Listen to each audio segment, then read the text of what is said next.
Hello everyone, welcome back to another episode of the Success Podcast. I have with me a very special guest today. He's the founder and CEO of Ever Healthy, one of the best brands, and I believe the best brand when it comes to promoting and selling pink salt here in Sri Lanka. He's none other than Chatura Kalansurya. Chatura, nice to have you here. Thank you, Shashank, for inviting me. It's great to be here. No problem at all. How's it going? How are you? It's going well actually. Okay. I know it's not the right time for Things many should be going people. well. Yeah, right. But then you always find something good Yeah. amidst of all the issues and crises. So Absolutely. That's I mean, what I we think all Sri do. Lanka is a country that has faced adversity before, and we have picked ourselves up from it. Unfortunately, we are going back into a dire situation, but I believe we have the strength to pull forward, pull through. Definitely. What do you think about the mentality of Sri Lanka people? Because one thing that I asked this question because when the crisis was happening initially, we had the go home campaigns, right? And then we had economic crisis in the middle of all of that. But I don't know if you ever went to Golface at that time. Yeah, I did. Right? People were having carnivals there. People were having the time of their lives there. What does that say to you? What does that say about the mentality of people here? I think I was there as well, so I saw what was happening around, and I think it's all about finding that opportunity, right? So people got an opportunity. Let's say some people it was an opportunity to let out their stress or whatever that was hindering them and holding them and. Yeah. Whatever that they've been doing was all about that, and some people they didn't even know about the agenda what was going on to be honest. Yeah. But it's always about making use of that opportunity. I've seen people sometimes giving food, promoting, like giving free food. So some companies use those opportunities. So it's always an opportunity to capitalize, just like this conversation that we are having right now. So it was an opportunity that has been used in a proper way. And people are generally very laid back, is what I feel. They're very relaxed. Sri Lanka, I saw recently, had been ranked as one of the unhappiest countries in the world. What do you think? Do you think this is true? Do you think how do you look at this? I think it's all about the parameters that they define it based on, right? On the other hand, in certain websites and in certain assessments, Sri Lanka has been named as one of the top destinations to travel. Of course. Right? Yeah. And I just saw for the Grammys, if I'm not mistaken, they've included one of the top resorts in Sri Lanka for as a retreat for the awardees. Oh wow. Right? The Santani in Kandy. Right. Okay. So there are good things that are happening around. It's all about where you are trying to focus on. If you start looking at all the bad things, then you will be thinking in that path, in that avenue, and you will only see chaos, issues, problems, and stuff like that. But I love that. Yeah. If you shift that focus into the opportunities, right? There were businesses that were thriving during COVID. Absolutely. Whereas some businesses struggled. Absolutely. So it's all about changing the focus. Then you will see. Otherwise, there's always, half of the cup is empty. It's just how you want to see it. Absolutely. I asked this question from a lot of business owners, top level corporate people that comes, and a lot of them talk about how if you shift your focus, if you shift your perspective, if you have a good paradigm shift in the way you look at things, the chances of you being successful and the chance of you finding opportunities is very high. Do you think this is because, you have different definitions to it? You have the law of attraction. Some people credit God. Some people credit karma. What's your belief on this regard? For me, okay, let's say I believe in karma. Like good karma is good. Yeah. It's good karma in the sense like you do something that doesn't impact in a negative way to others or to the society, right? That's a good deed that you're doing. But for me, it's all about again the focus and also what you want to see when you build it up. Let's say you plan for it, you basically envision. If you do that, then even you'll find an opportunity even in a broken piece of glass. There are ways that you can work around, and Sri Lanka is one of the best countries in Sri Lanka to use these opportunities to build anything that you want, Mm. right? In Sri Lanka, you want to start a business, Mm. you can do it today, Mm. just like that. Mm. Like even the regulations will not be that difficult if you actually want to do something. You want to start a food business, go home, make some meals, come to the road and sell. But are people willing to take that step? Are people trying to go there? Because we all have this mindset of status. If you take countries like Australia, right? Delivering pizza or delivering newspapers is no big deal. But have you seen any Sri Lankan youngsters doing it in Sri Lanka? Hmm. I mean, doing it with pride? Yeah. No, no, we haven't. Yeah. No, right? Yeah. So it's all, but all that changes the moment that someone migrates. Mm. Someone migrates to that country, Australia or New Zealand, whatever the country, you'll be doing all these things. You'll be doing cleaning. But has anyone ever thought of starting a cleaning business in Sri Lanka? Hmm. There's opportunity, right? I struggled finding someone to do the same for office. Mm. Mm. Mm. I was like, can I start? That was, that was in my back of my head for some time as well. But it's the same thing. Mm. It's the same thing. But when the environment changes and when that focus changes, because it's all about, they're like the belief, right? I'll be able to grow, my life, have a better quality of life in this country, and that mindset changes certain things so that they are willing to do what it takes. Absolutely. But if you do the same thing here, doing 2-3 jobs a day, like one main job and 2-3 part-time odd jobs, you can do it here also. Absolutely. It's all about how you think. How It's you about see, your yeah, perspective. how you see it, and then not worrying about what others will say. That's a very important point because, and I'll come back to that Yeah. because my audience, the audience that's watching here, is an audience that is either struggling to speak English or that can speak English but are afraid to speak in front of an audience. And one of the biggest things that's holding these people back is fear of judgment. They're scared of what other people are going to say about them, right? Now, before I come to that, I want to go back to your roots, how you started off, what your school life was like and all of this. Because I asked about your mindset early on because you're someone that has started a business that is very unique. When I spoke to you for the first time, I was I was mind blown because I'd never heard about, I'd obviously seen Pink Salt, right? And I'd heard about it in movies and cooking shows and all of that, Master Chef and all of that, but I hadn't really thought about, okay, this is a big thing, and I didn't know it was a big thing here in Sri Lanka, right? Yeah. So before we get into the business, talk to me a bit about your school life, your family, where do you come from? Give me some background. Right. So I actually had two schools. Okay. My primary school, I'm initially from a city called Matugama, Okay. right? And I grew up there. And after my grade 5 scholarship, I got the opportunity to go to DSNNI College, Colombo. Nice. So I still remember, right? At that time, we didn't have highway. Mm. So it was a 2.5 hours drive from home to school, and I used to do that for 6 years every single day. That's one way 2.5 hours. So my school journey starts at 5, 4:45, 5 in the morning, and then I go home around 4:30 in the evening to 5. Ah, damn. So the same time that I spend in the school, I used to spend On the road. on the road. That's crazy. And it's not just me, like there were so many other students doing the same thing. Like we had so many school vans coming from far away place and no highway, so I had to take the Gold Road, right? So How did you try? You took the bus or you were in a school no, van? I went on a school van, School van. and it was not easy. I was in grade 6, waking up at 4 and then get ready and leave for school. And I did it for 6 years, like until I did my O levels. And then I was like, okay, my parents didn't want to, board me or, make me stay in Colombo, right? That's why I had to travel.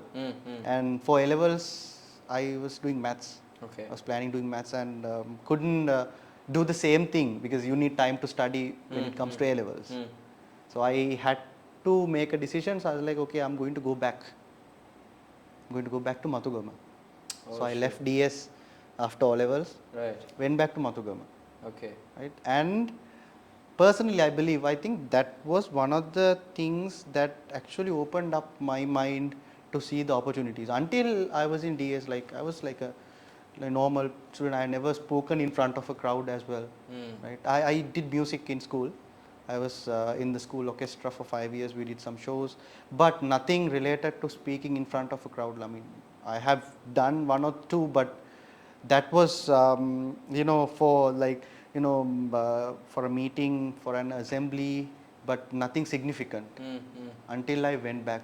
And that's when I was like, okay, I was like, I was big in a small world sort of a thing. I was like, okay, I have seen all those things, and okay, I didn't know I had all these things in me, and that's when it actually started hitting me and started working for me.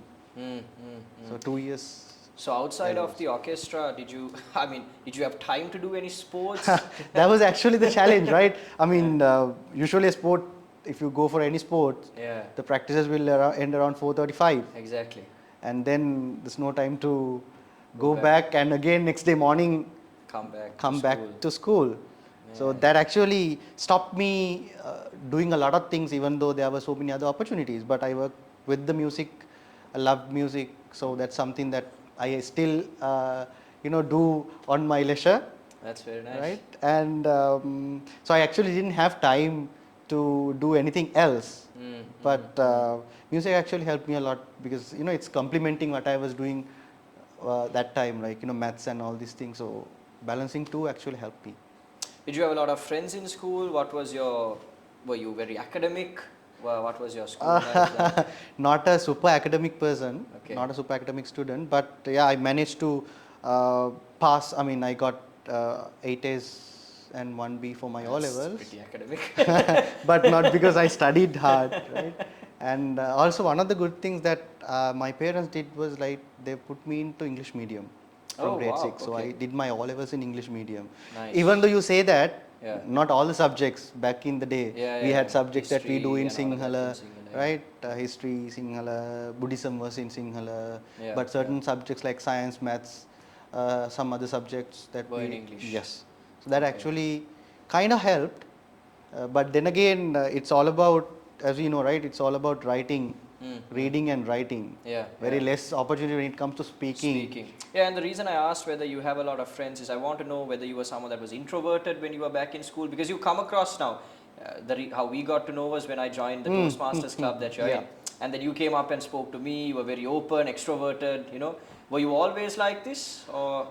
Somewhat like that, but Okay. not a very popular student, to be honest. Okay, okay. Right? Back in my school days, Mm, at least until my O levels. right.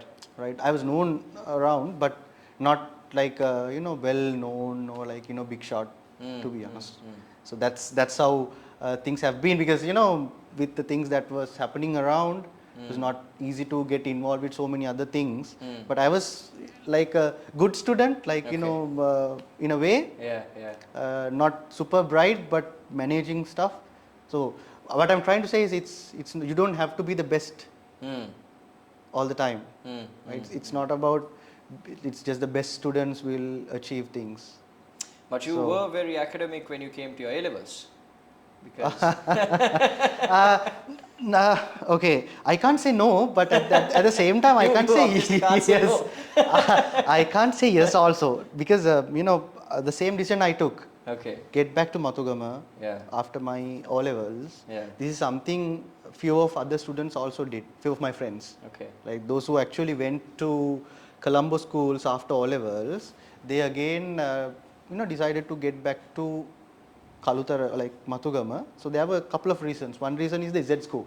Okay. It was a bit lower compared to Colombo. So the entrance Oh, okay, for the okay, university okay. entrance, Yeah. there was a bit of an advantage okay, of if I'm remember, 1.9, 1.7, okay, okay, slight difference in the Z score. right, So that was one thing, and also the time. okay, So those two reasons. So we all came back, right? And all of them got good, good ranks. okay, but not me. Not me. Okay. But in school, when I was doing A levels, I did a lot of things. Mm.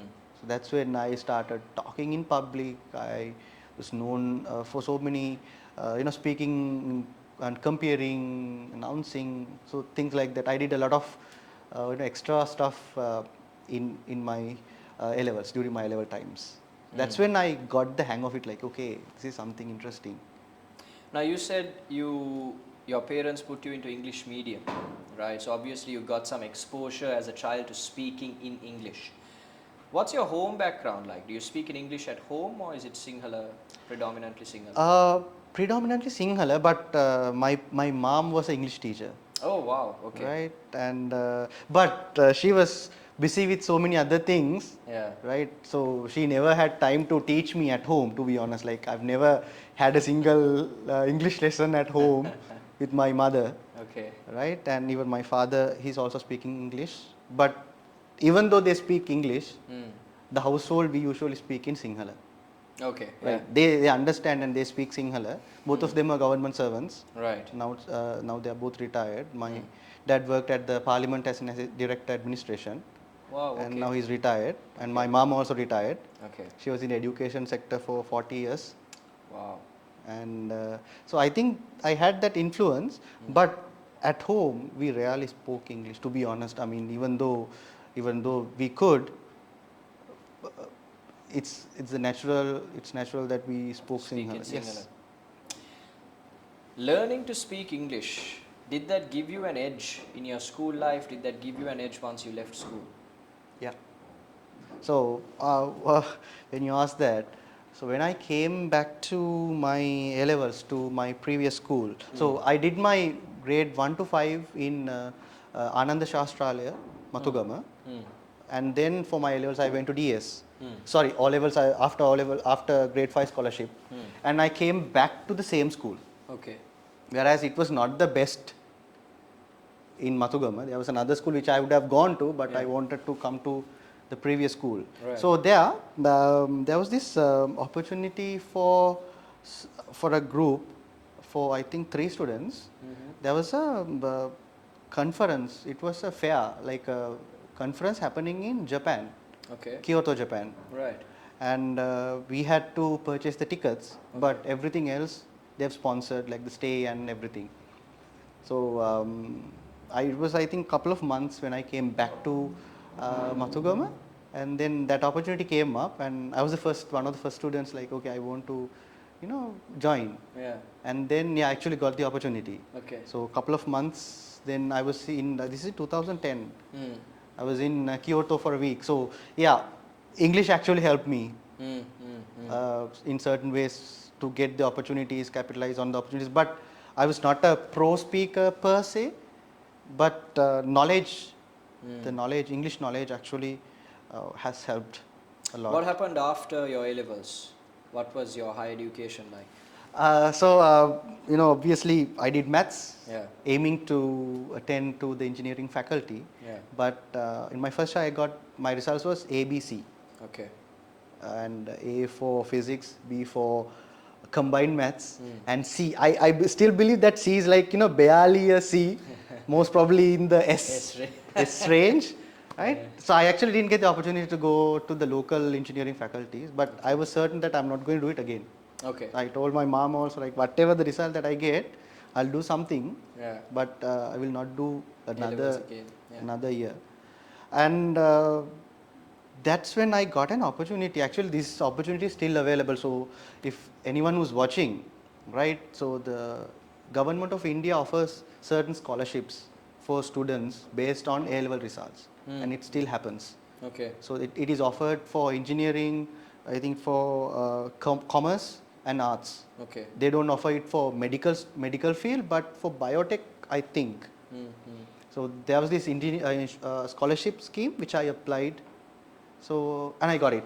Okay. Right. So it is done through the Ministry of Higher Education in collaboration with the Indian High Commission. Right. So they conduct an interview, and there's a procedure for that. And I got the opportunity to study engineering. Nice. Okay. In India. Right. Okay. Right. And I still remember it was like a week of gap. Right, got the letter this Friday. It's like you have to report to India to the university next Friday. Just like 7 days Yeah. gap. Yeah. Like yeah, I'm going to Hmm. do it, and yeah, that I left to India for 4 years, and that's when I think the biggest changes in my life started to happen. I believe even the inspiration for your business Yeah. came during that time. Yes. Can you Yes. walk me through what happened? So funny thing, Shashan, when I went to India, right, I share this in my speeches also. I've shared this in my Toastmaster speeches also. That when I started working, studying engineering, in my first couple of lectures, I was like, this Bad choice. this was a bad choice. Like I don't think engineering is going to do me any good. Yeah. Right? I didn't want to work as an engineer. Yeah. But it was too late, Yeah. right? When I went to India, which means they have sent a letter to cancel my local university admission, so I don't get any local university based on my A-level results. So that opportunity has gone, and I'm already in India, packed and unpacked everything, trying to get adapted to what's happening there. And that's when I realized, okay, I can't go back now. So I was like, okay, I'll see what I can do here. And I did everything but engineering there. Right? Okay. So, classes, yeah, I went, I Yeah. passed the exams, sometimes failed also, to be honest, right? That's how it happens. I mean, not a super bright student when it comes to academics, and I'll tell you, it's very competitive in India. Students are very competitive and also very young. Like we had 9 people in our batch. We were the eldest in the entire batch. Shit. Right? I think this was in 2013, so I was 20 Okay. at that time. And all the students are like 17, 16, Damn. 17, 18, less than 17, less than 18 years old. Wow. Because the education system path is shorter, and like because we have after O levels we spend about 6 months Yeah, to doing 8 nothing. months, right, doing nothing, and after A levels also same thing. Yeah, yeah. Right, after A levels also we probably a year we spent for nothing. But they've cut down all these things, so we were elder. We were the eldest group of students. Imagine I went in from my first shy, but there were some students those who have done third shy and came. Oh, wow. So that's They were the quite old. system, Yeah. but it was very competitive. Now in Sri Lanka, let's say if you are in a class, right, and the lecturer is doing something, and he or she, the lecturer, does a mistake. Let's say calculation, they do it wrong. We might tell to the person next to you, right, that's wrong. But we rarely point it out to the lecturer. Yeah, yeah, But there it's different. yeah. They're like, sir, that's wrong.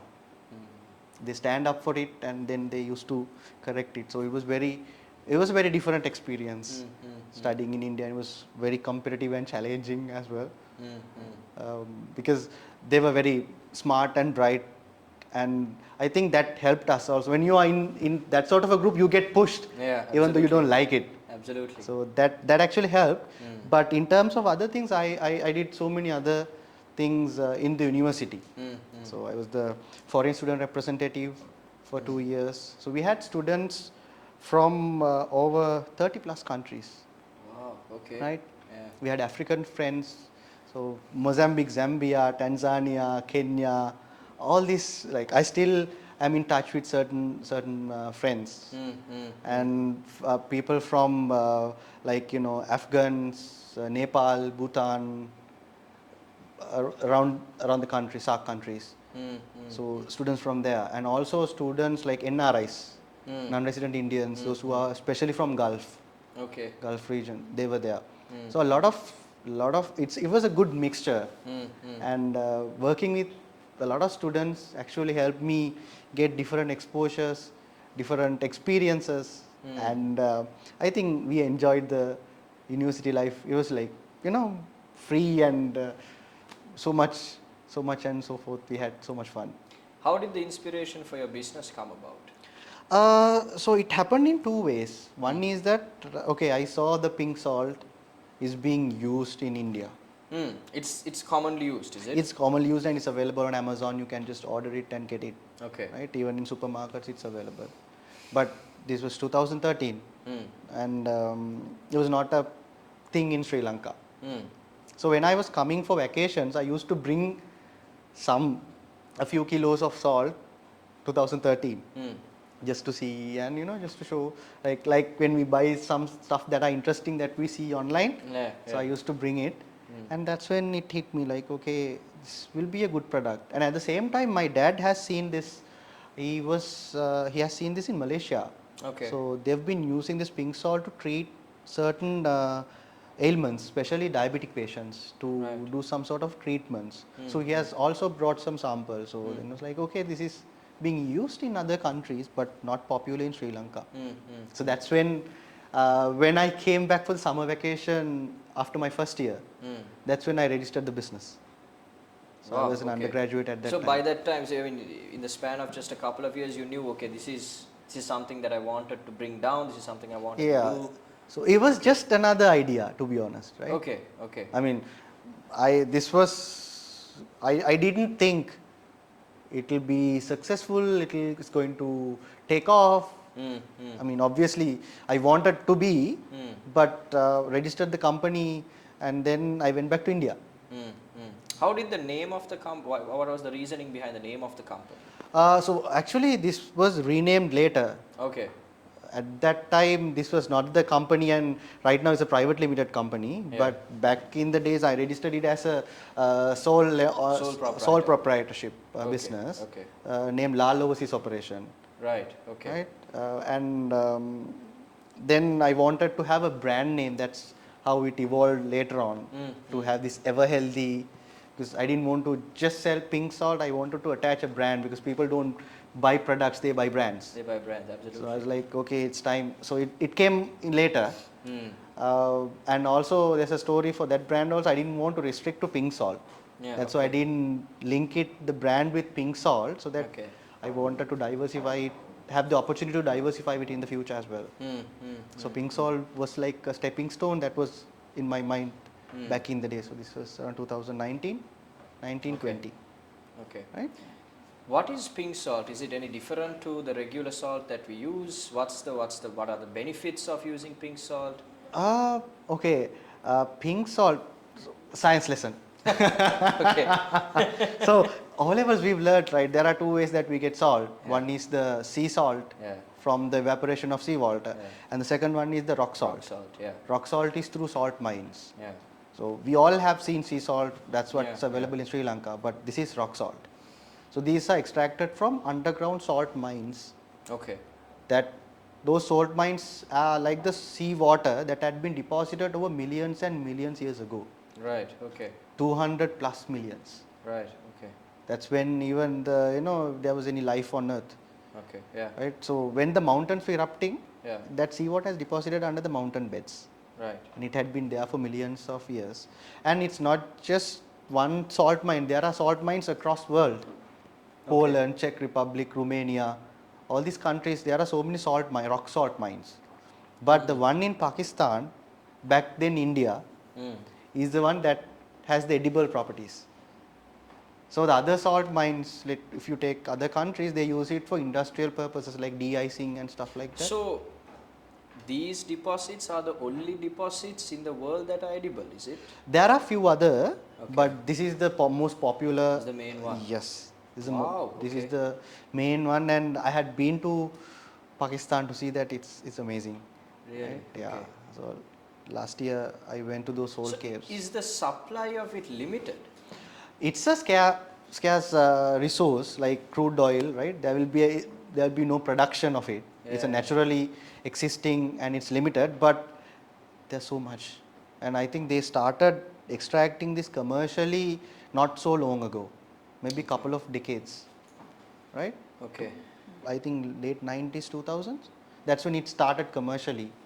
So because of that, and with the amount of deposit that's there, it will last for some time. Right. Okay. It will last for some time. what is the difference? I mean, okay, I get that there's sea salt, there's rock salt, okay, the source is different. Yes. But are there any specific benefits to using pink salt over the The sea normal salt. salt? Yeah. Okay, so technically speaking, the source is the same because it's a seawater, but this has been the deposited ones, and this is the normal seawater. Okay. Now, there are more than 15 different types of salt in the world. Right? Okay. We only know the sea salt, and even if you take Ayurveda, Yeah. there are different types of salt there. So this is one of those. Okay. Rock salt is one of those, and one of the benefits is that this is actually made using, we call it primal seawater. Primal seawater means like it has been deposited millions of years ago, and where there was no pollution in the world. So the ones that we extract, so there's this book called Charaka Samhita. This is actually one of the sources of Ayurveda. So it says this is one of best among salt because of the purity. It doesn't go through a refinement process to be able to consume. The sea salt, on the other hand, it's not bad, but we have polluted the sea. We have polluted the sea with chemicals, plastics, garbage and everything. So whatever that salt that is made using the seawater has to go through a refinement process. In that process, sometimes the minerals and things might get destroyed, as well as even microplastics and things could be there in your food. So that's one aspect. And also the seawater naturally has 84 plus minerals, right? Yeah. Because how that happens is like water gets washed to the sea. Yeah. And now the earth has all these deposits, gold and all these things. Yeah. So in seawater, all these minerals are there in harmony. Okay. Yeah. So it's not just about the taste. Right. It's not just about the taste, but Right. it has, if you take our body, Yeah. right, our body is running on salt, salty. Yeah. If you're unable to eat, Yeah. you get a saline, Yeah. right? Yeah. Now saline is a mild salt solution. Yeah. Yeah. If you are dehydrated, Yeah. you get Jeevani, Jeevani. Yeah. that is salt. Salt. So we run on, and our tears are salty, our sweat is salty. So we need this, but at the same time good quality. So rock salt, and also there's another thing. There's this book called Water and Salt by Dr. Barbara. It's a German book translated to English. So they have done certain experiments, and they have found there's a structural difference also in the salt. Now this is getting a bit technical, right? Because when you ask about pink salt, I can keep on going, right? Yeah. So there's a structural difference because it had been pressurized underground. So the structure is different compared to the sea salt. Right. So they have done it. I have done a video to the YouTube probably some time ago showing those images also. So there's a structural difference under the microscopes. Right. Okay. So they say it's easy to absorb. The rock salt is easy to absorb. And at the same time, this is also an Ayurvedic salt. So if you heard about Sahindalunu in Ayurveda, that is this. That is pink salt. That's pink salt. Wow. So this is evident in the Ayurvedic book called Ayurvedic Pharmacopoeia, which is available in the Department of Ayurveda also. So we are verified with them, and we are registered as an importer for them also. We have supplied to them also. Nice. Right? So that's something. So this has medicinal properties at the same time. Yeah. And I have a lot of different customers using it for different purposes. People believe that it has the power of removing negative energy because it had been underground for so many years. Yeah. So it has the properties of the earth, just like the precious stones that people wear. So if someone believes in crystals, so this is something that they believe. We always associate pink salt with health, right? And just like you said, okay, it's used in the Ayurvedic circles, it has a lot of healthy properties and so on. And the last time we met, you were telling me it's not just something that's used in your food, but now you're doing different other things with it. You're creating products, you're creating bricks. How does this work? I mean, what are the other properties of pink salt that you guys are pulling out or extracting to create other products with? So when you hear the word salt, Yeah. only thing or the most prominent thing that pops into anyone's mind is for food. Yeah, yeah, Right? yeah. But because of the structure of the salt, now the sea salt, Yeah. it comes in small crystals, Yeah. but this comes in huge chunks Okay. being extracted from underground salt mines. Yeah. Because of that, this is being used for making ornaments. So we have Okay. the salt lamps, Okay. and then we have this product called Himalayan salt cooking slabs. Okay. That's a slab Okay. made using purely rock salt, specially used in Japanese restaurants. Okay. So we have that product within us, and we have sold it to some of the big hotels also. So they are using it for cooking purposes. You can keep it on the stove and cook. I've tried it No and it way. works, Damn. right? It So doesn't melt, nothing? no. Actually, the heat doesn't Affect salt. affect the salt. Even if you go underground, the temperature is higher Yeah. compared to the surface. Yeah. So heat is not the problem. The humidity is the problem, Okay. because it has a lot of minerals. It absorbs the water Yeah. from the environment, and then it starts melting, but heat doesn't impact the salt. So you can keep it on the stove. You can use it as a hot plate, so you can keep it on the stove and use to serve hot food like sizzlers and stuff, Yeah. or even you can freeze it and use it as a cold plate, maybe for cheese and things like that. So Okay. can be used. Wow. So now when you say, okay, the humidity affects it and it starts to melt, I mean, is there a duration? How long can you use such a slab for? Depends on the usage. It slowly decays when you start using it, like when you wash it, Yeah. things like that, and also the environment. When you keep it in a sealed pack, Yeah. you can keep it for a longer time. Okay. Right? That's how we store Yeah. it in our warehouses also, Right. so that it stays. Even So the lamps. production is done here for these ornaments? No. Everything is done and imported from Pakistan. Okay. Used to get it from India, Okay. but now I have a supplier from Pakistan. Okay. So that's where we get it from, basically from the source. Right. How long have you been? So you said you registered and you got things running maybe in about 2019, Yeah. and you've been running it successfully since then. So even though we registered the company in 2013, 14, Yeah. right? We did our first commercial shipment in 2017 when I came back to Sri Lanka. Okay. So after my degree, Yeah. anyway, I was not going to get an engineering job, right? Yeah. So I came back to Sri Lanka, right? Yeah. And I was looking for jobs. Okay. I was looking for jobs, Yeah. and I didn't want to apply for engineering jobs, but I anyway did Okay. apply, right? Yeah. Even though I didn't want to, Yeah. I applied for some as well, Mm. and I applied for HR jobs. Because Okay. in the back of my head, I was like, I want to work with people, and also I want to start my own business. So I was like, I need to get some exposure. Mm, mm, So I was like, okay, HR would be a good place to start, because it's all about dealing with people, and also I loved working with people. mm, Experience from India. mm, mm, mm. I worked with a lot of people, Yeah. right? Back in the university, meeting different people from different countries, dealing with them. So I kind of liked it. Mm. So I applied for HR jobs, and even though I had the business, so it was like a weekend gig, part-time thing. Mm, mm, mm. So I got an opportunity in Mass Holdings, Nice. right? Okay. As an HR executive, Wow. and I still remember the interview. Okay. So it was a room full of people having management degrees, masters, and all these things, and me sitting with an engineering degree and not having any background in HR. Yeah.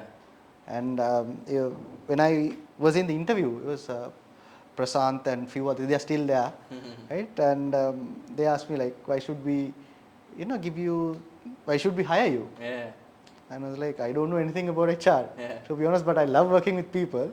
So give me a chance, I'll learn. Yeah. Yeah. And actually, I'm grateful that they gave that opportunity. Yeah. So I was in Candy for 2 years, Okay.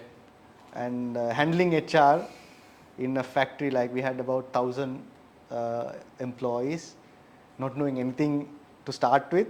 It was a steep learning curve for me. Yeah. Yeah.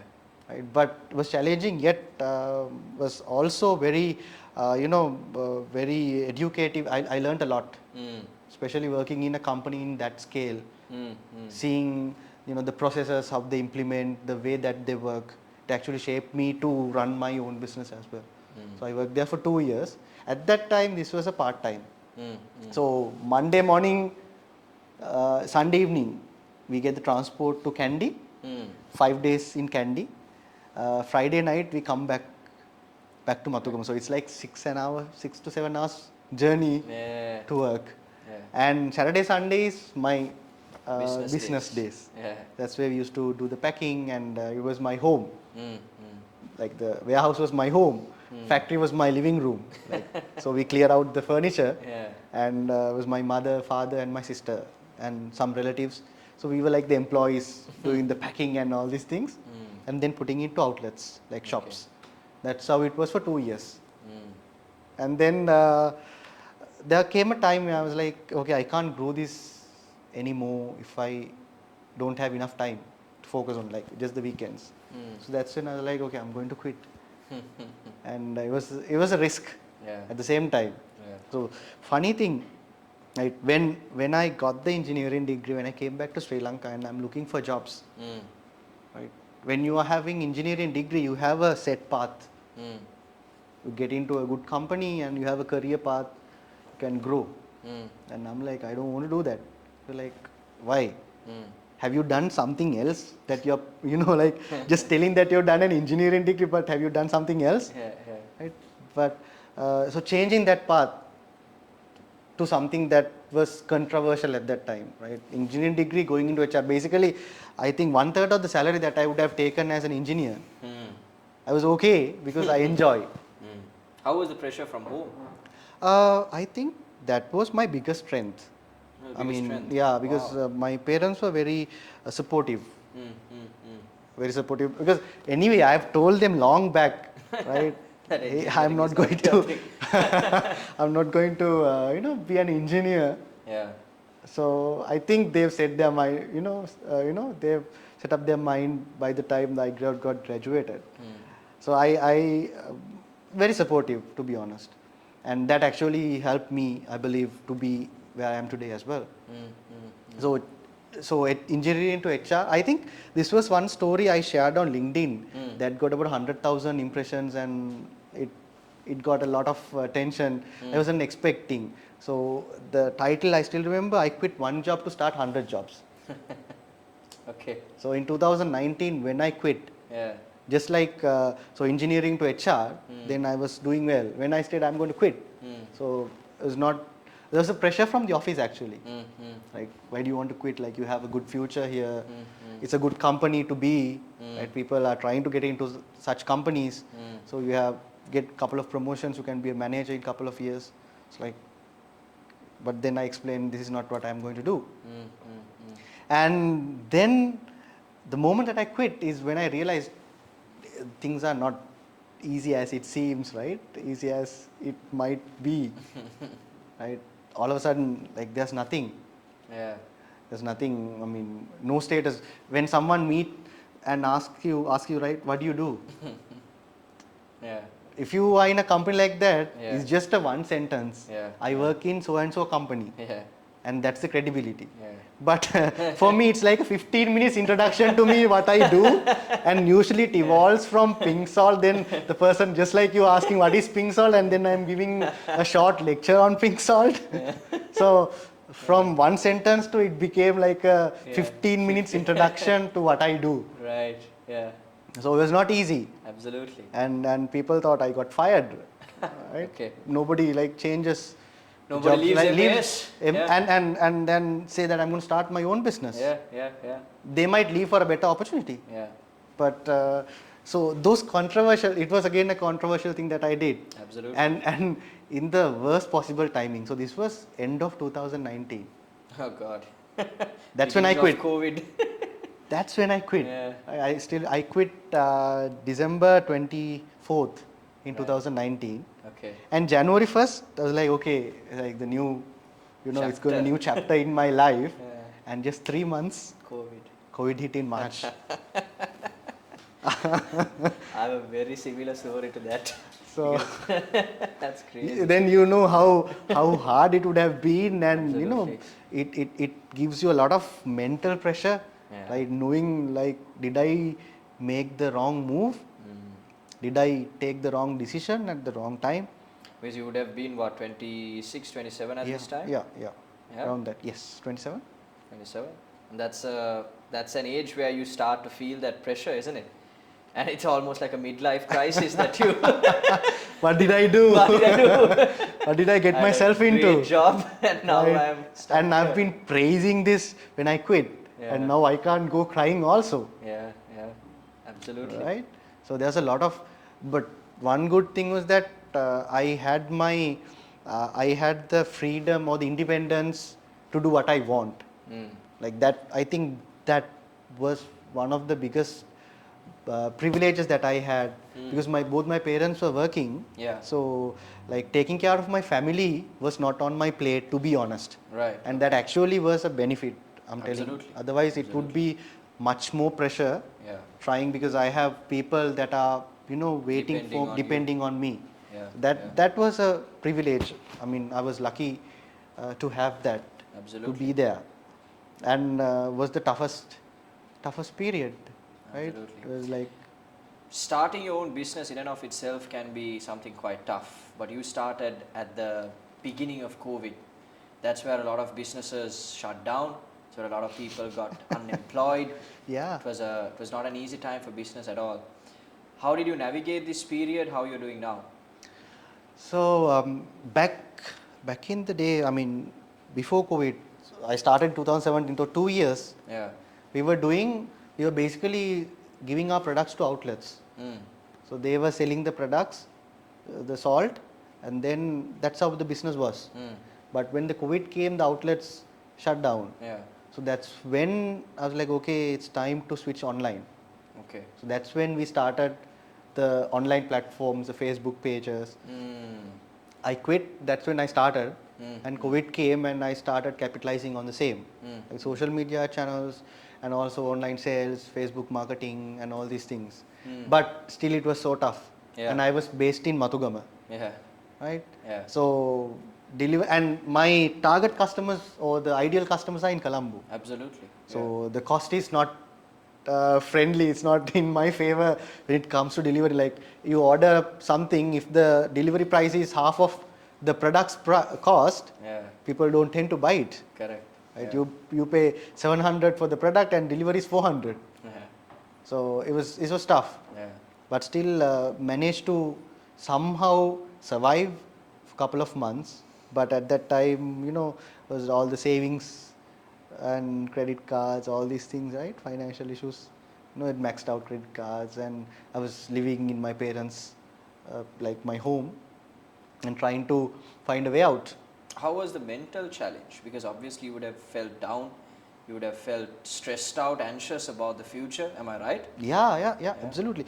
Because if I had been in Mass Holdings, MS Holdings at that time, even if something goes wrong, they would have taken care of me. Like if I would have got COVID, they would have taken care. They did actually. They will put me in a hotel to for the 2 weeks time, and then also they will provide for the family. That's how they've been doing. Yeah, Right yeah. now, I've lost all those opportunities because I'm no longer working. I'm on my own. Yeah, yeah. So yeah, mental stress was so much. Like I couldn't express it, to be honest, to the scale that I wanted. I think I haven't shared this also, right?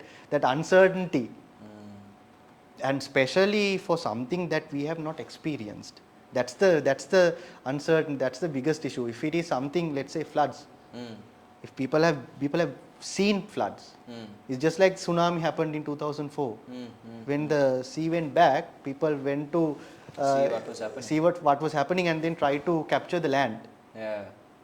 because it was the first time. So much. But now if they get the announcement saying there's a tsunami coming, they'll run towards the country inside. Yeah, yeah. So COVID was another similar thing where world has never probably expected, and Yeah, so the uncertainty was much higher, Yeah.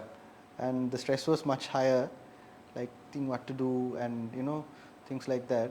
But I think that's when, after the first wave in August 2020, that's when I came to Colombo, Okay.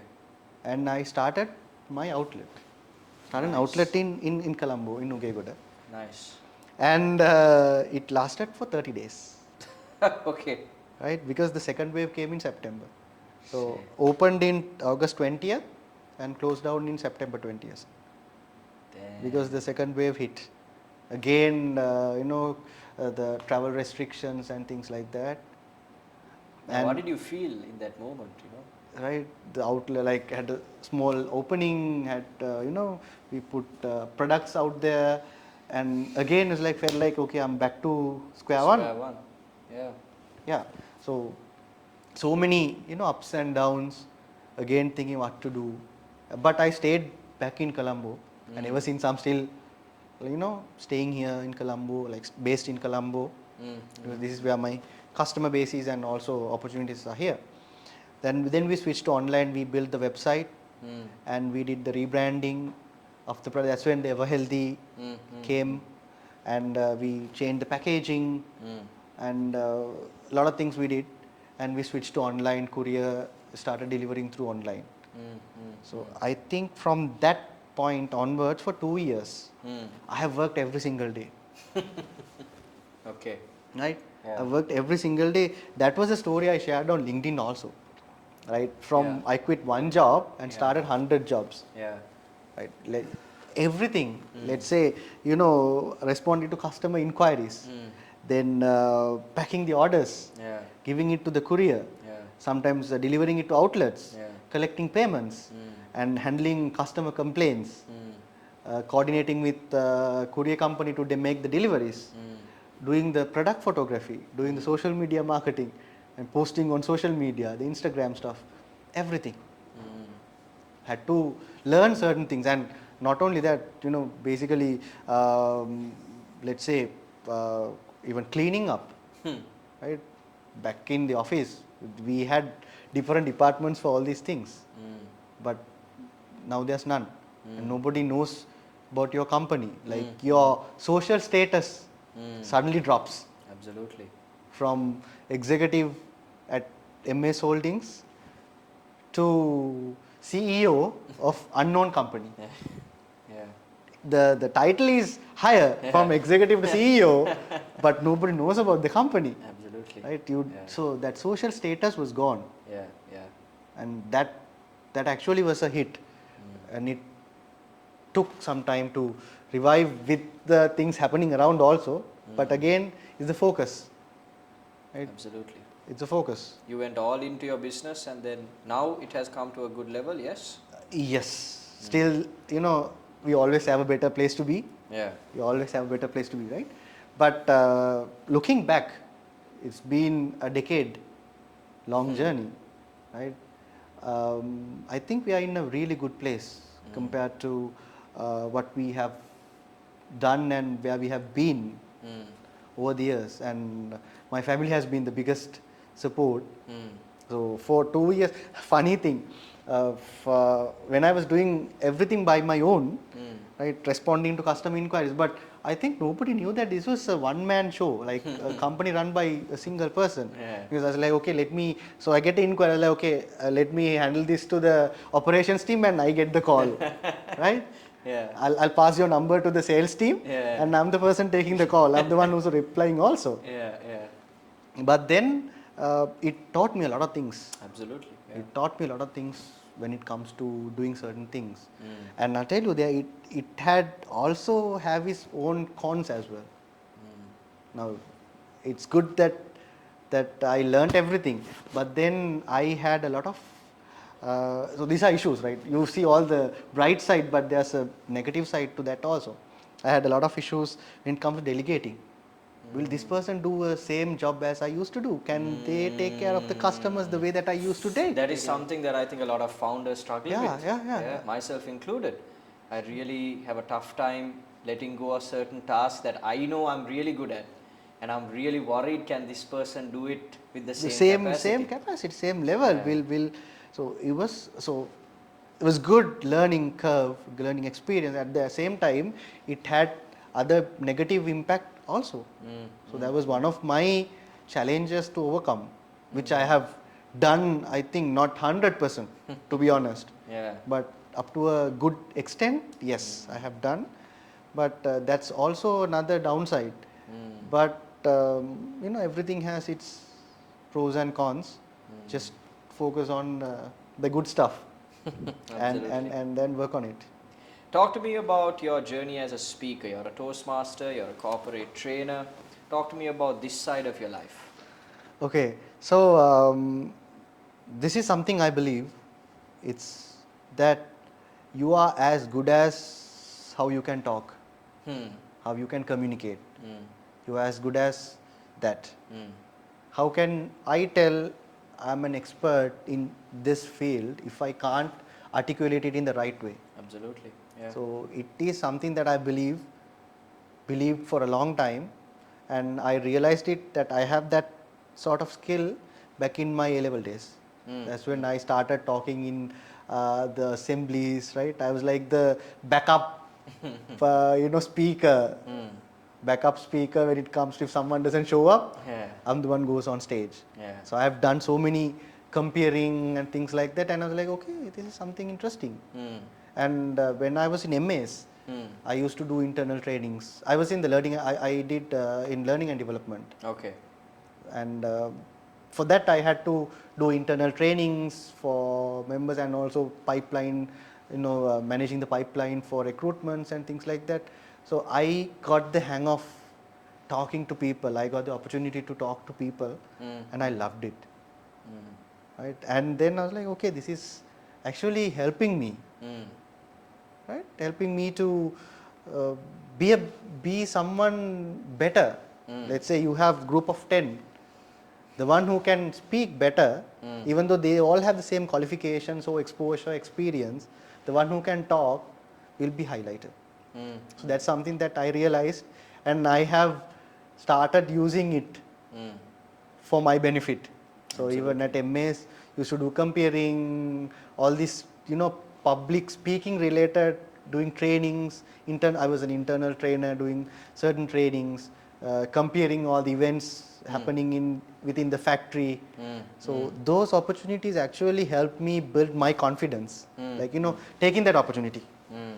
And then that's how my speaking started, like speaking journey started. Then Toastmasters changed so many other things Mm.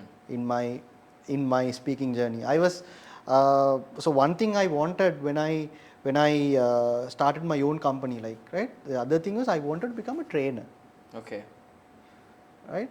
Because I was like, I'm good at talking, I'm good at speaking and conversations.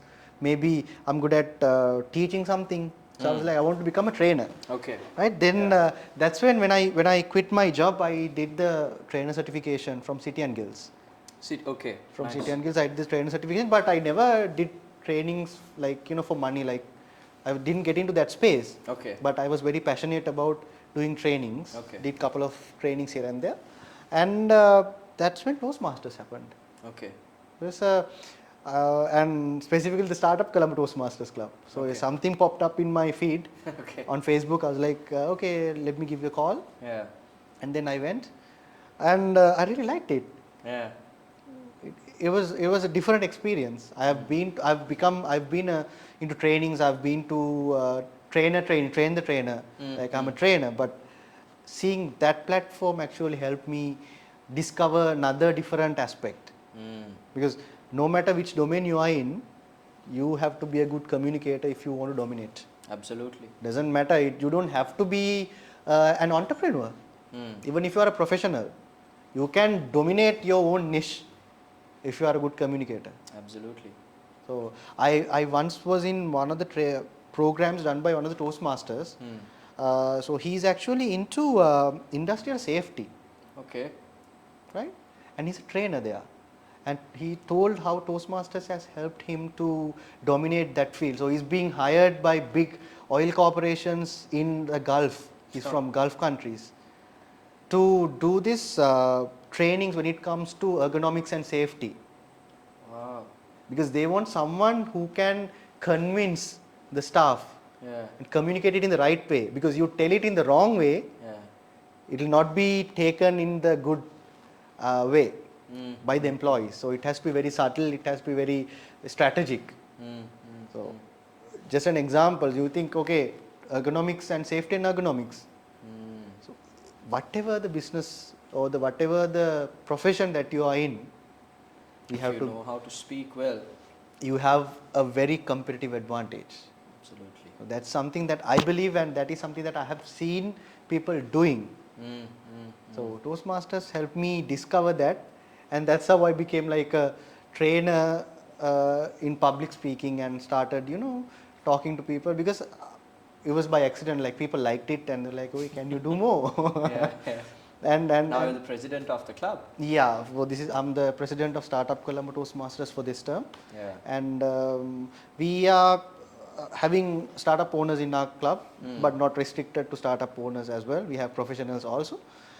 It's all about, it's like a safe stage or a safe space where you can be vulnerable to do mistakes and you are not being judged. Absolutely. So that's the assurance that you have. You can stand there, not talk a single word, but not a single person in the audience will laugh at you. They'll rather clap and encourage you. For, stepping onto the stage, they'll find that good thing and they'll appreciate. So that actually helped me to boost me. So it's like my sandbox when it comes to my publishing, because there's so much for me to learn. There's so much for me to learn, and Toastmasters is like that sandbox where I get the opportunity to try out things and get feedback and be a better person, better version. Do you think everyone, because like I told you, my audience is an audience that is either struggling to speak or, like I said, they're afraid of speaking in front of an audience. Do you think that everyone should seek out some sort of training or maybe get into a club like Toastmasters where you get the chance to speak? Do you think everyone should take that initiative, or do you think people can just learn at home or they can do it by themselves? Okay, so before you go out, let's say you are getting ready for a wedding, the last thing that you do, or maybe most of the time, you will be standing in front of a mirror to see how you look. Yeah. Is my hair okay? My beard, my clothes, everything is, So you get the visual feedback. Yeah. And sometimes if you meet a friend who's like, "Oh, you look good," Yeah. Yeah. right? Like, nice suit. Yeah. You get the visual feedback for you. Yeah. But how often you get a feedback about what you talk? How often you get a feedback about your communication or your speech, or we call the vocal personality. Absolutely. The visual personality you get, and you can see also. Yeah. But the vocal personality, we don't get that feedback. Even though you are let's say, a manager in a company, you must have done so many presentations, sales presentations or trainings, all these things. But they'll talk about the content. They'll say good presentation based on the details of the presentation, Not about not about the delivery. Sometimes you would have done a better job if you have done it if you are given a better delivery. So we don't get that feedback. So my advice or my belief is that everybody should get that feedback on their vocal personality. Now vocal personality combines with the appearance also when it comes to delivery. Right? There's body language, a lot of things. So all this feedback you should get, because you don't get that in any company, because they don't have time, or maybe they don't have time. At the same time, they don't post the skills to give the feedback. Right? You need to get right feedback. Yeah. And we call it like, we in Toastmasters we say like, we evaluate to motivate. Absolutely. Right? Either you can make a speaker or you can break a speaker. Absolutely. You can crush their confidence Yeah. and not make them speak in front of a crowd ever. Yeah. So the person that you are taking feedback is also important. It's not that just because you need feedback, you don't take feedback. The one who gives you mentoring or advisors or feedback has to be someone who genuinely wants you to grow. So those are the things that someone should think about when it comes to the delivery and the communication. So we get the visual feedback, but the vocal feedback we don't get, or when it comes to delivery.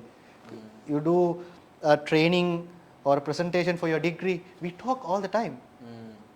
Even you sell yourself in an interview, you have to talk. So knowing do's and don'ts is going to give you a competitive advantage and so much compared to the rest of the people. That's where you become someone noticeable and remembered. Not just another person, but you will be remembered. Coming back to the point of, and I think I said I'll mention this later on in the conversation, how does one overcome that fear of other people's judgments? Because that is something that holds people back so much. Not just from speaking in front of an audience, but maybe to start a business, right? To take a new opportunity, to start a new job. In fact, I think one of the best examples I can use is there's a lady from my physical public speaking class that I usually do on Sundays, and she was having a conversation with me, and she was doubting herself, and she was saying, I don't know if I'm good enough. She finds it tough to face rejection. And because of that, she has been out of a job for the past 2 years because she's afraid to go to an interview and hear that she has not been selected, right? So she had quit the workforce because she's a new mother, and now she's afraid to go back because she's facing that, she's afraid of that rejection. So I know a lot of people who join our classes who are afraid to speak in front of an audience, and they have this massive fear of what other people will think about them. How does one overcome this? So one thing that just popped in my mind was the first time I had to do a delivery. This was back in 2020. I had a courier company, but not a courier company. There was this guy who does the Uber deliveries. I had a verbal agreement with him to do my deliveries around that area. So when he's going for the Uber rides and everything, so he takes my stuff and delivers. Suddenly he didn't show up, and I had orders. So I had a bike. One of my friends had a bike. So I took the bike, put everything in my bag, and I started finding addresses. So not easy. It was not easy. Like, we don't know the roads and all this. We are used to the Google Maps. We call them like, can you send the Google location and then put it on the phone, go there. So I remember I was there outside the gate for 30 minutes, right? 30 minutes I was outside the gate of that customer, unable to make the call to tell that the order is here. Because I had that ego and I had that fear of judgment that, I couldn't make that call for 30 minutes. I still remember this. I was waiting there to summon up my courage to face that. But when I made the call, it felt so easy. So it's just that tipping point. It's just tipping point when you have the fear. When I had the fear, I just had to face it. If I had come back that day, I would have come back and sent it through a pick me or something else. But I would have never have overcome that fear. I would have never, conquered or, faced that fear. So same for the public. I don't remember the first time I spoke, to be honest, but I remember the first time I delivered. But it's the same feeling. Absolutely. The same feeling. So that fear, right? I was like, I am a CEO of the company, even though that's just me, right? I got this chief everything officer, right? But now I'm the delivery person. So when I'm the delivery person, it's like, okay, am I being judged? Right? But the moment I faced the fear, so it was just the first delivery that was so difficult. From the second one onwards, it became easy. It became very convenient and comfortable. Absolutely. So if one is just fear, if one has a fear, the best way to overcome is to face that fear. And trust me, it's just the first time is the most difficult. It's the first incident.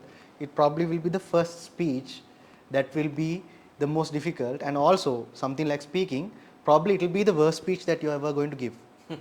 Like the first speech would be the worst. From the second speech, it will be much better than the first one. Absolutely. So it's just facing that fear and go do it anyway. And I was like, what am I losing? I mean, nobody knew that I was the owner of the company. I was not going to lose anything, and also I'm making money when I deliver it. I get paid. So I wasn't losing anything. and if I don't do it, it'll never go away. It'll be there forever, and probably it will be a regret couple of years ago, a couple of years later. Yeah.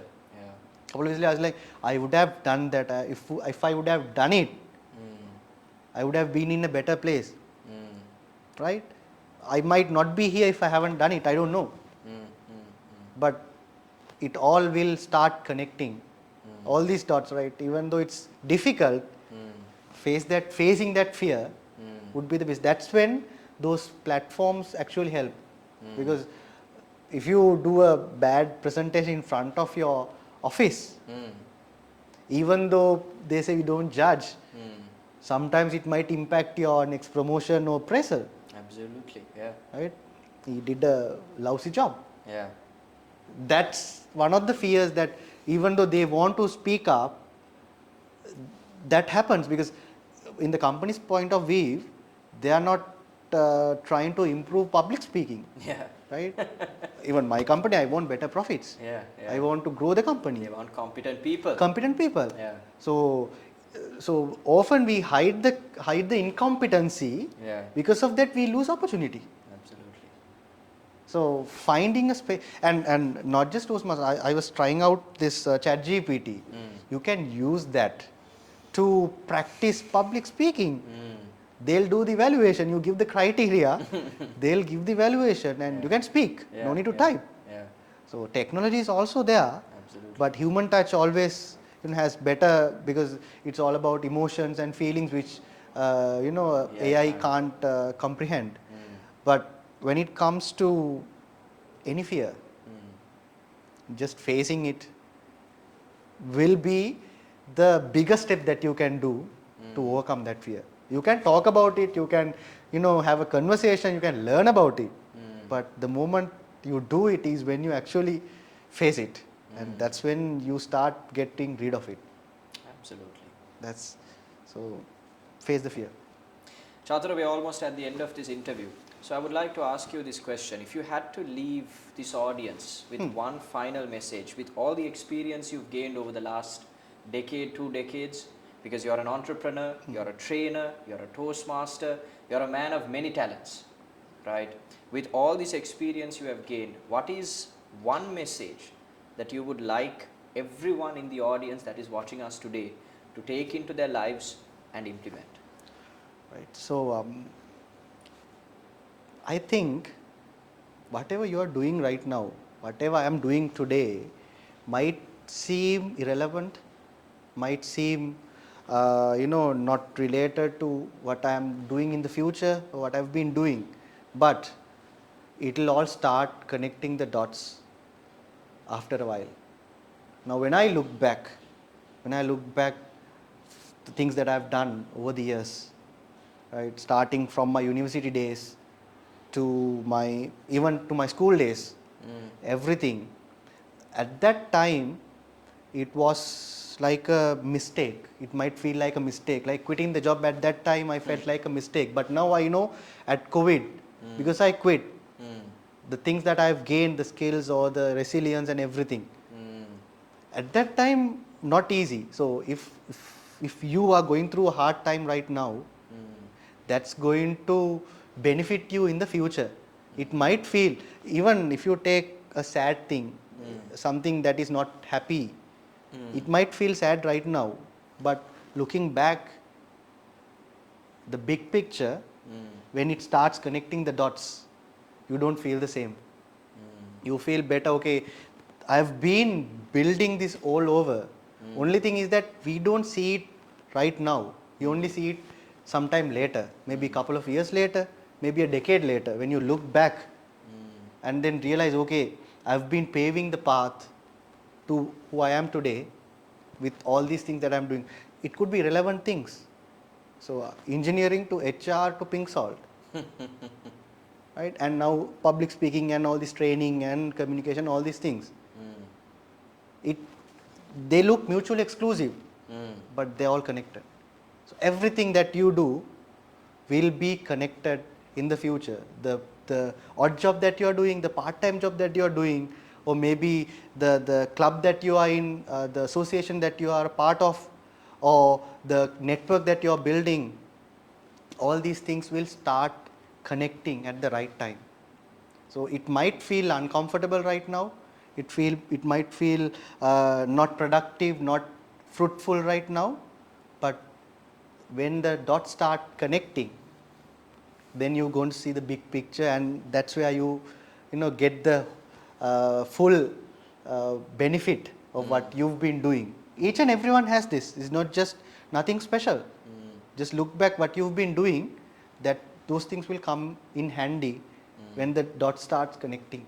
Absolutely. So if anyone is feeling uncomfortable, if you're not happy right now, just going through certain things, but it will not be same tomorrow. So just hold on and continue doing what you're doing, and it will start connecting and benefit in the long run. That will be something that I can live with.